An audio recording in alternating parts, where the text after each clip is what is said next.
Hello guys and welcome to Plus Equal. In this tutorial we'll talk about rotation, and for that we have our game object from the previous lesson here. The first thing I'm going to do is create an empty game object and drag these three game objects inside this game object to parent them. So now whenever I change the game object, it's like I'm moving just a single object, okay? We may talk about that in later videos, don't worry. Actually, let me do something here. So now I have almost like a player, okay? Imagine that this is a player and this is the front.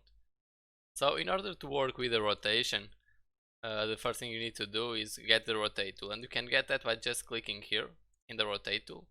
Select your game object. So we have here the gizmos for the 3 axes. Just need to grab them, they will turn yellow, and you drag it with your mouse and you can move any of them. So you can move the green one, the red one, and the blue one. And you can see the value is changing here for the parent game object. That is what we have selected.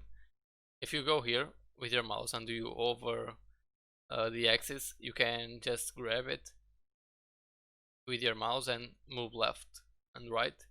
You can change the game object's values with this shortcut as well. You can also just input the yellow angles that you wish. For example, if I input 90 degrees, my game object is lying down, it's taking a nap. And if I input the straight angle, it's taking a nap, but now for the other side, in the other direction.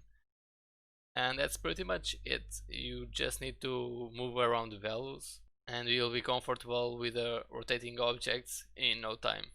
You know that 0 is equal to 360.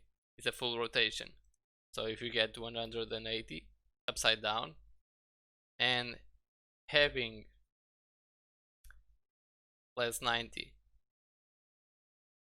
or having 360 less 90, it's the same, okay?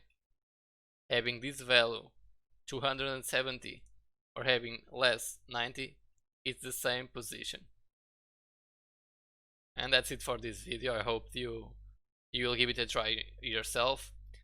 Change the values, don't worry about messing up. You can always reset the position of the object, and with that it means the rotation. I'll see you in the next lesson. Stay safe and thank you for watching. Don't forget to leave a like and subscribe. See you in our next video.